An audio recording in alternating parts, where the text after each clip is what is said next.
I don't have time really to do justice to all the other issues. So I'd like, if I may, to deal with the first question that was raised. You see, Michael and I have very many things in common.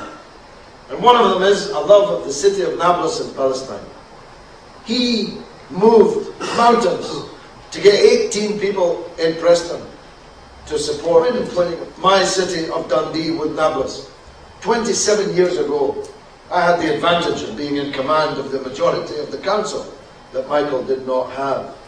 And Dundee City Hall became the first public building in the Western world to fly the Palestinian flag. In 1980, 27 years ago. I joined this Palestinian cause in 1975, 32 years ago. It seems like another lifetime. And I did so because of all the many injustices there are in the world, of all the many crimes that our country has committed in the world, in our time as empire, an empire on which the sun never set. As my old grandfather used to say, that's because God would never trust the British in the dark. Couldn't afford to let the sun set upon it.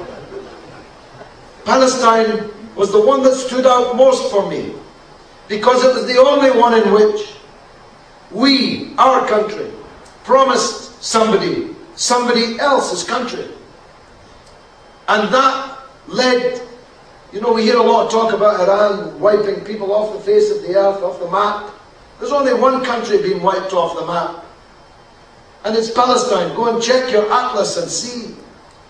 And the Palestinian people were scattered to the four winds as refugees, stateless, paperless, statusless, hunted from pillar to post, massacred by this or that Arab regime, puppet presidency or corrupt kingdom.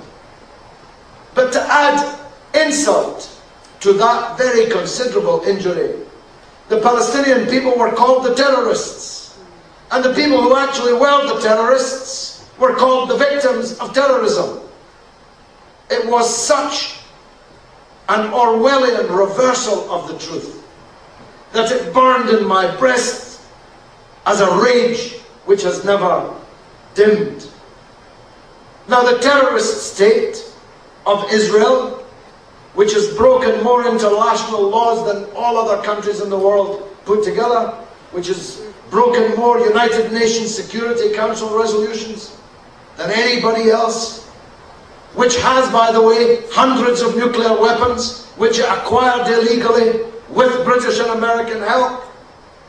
We're threatening to bomb Iran, which doesn't have a single nuclear weapon, whilst Israel is allowed to have hundreds of nuclear weapons, most of them pointed at Iran.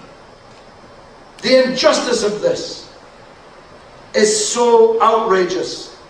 It surely moves the hearts of anyone with a heart if the case is put to them.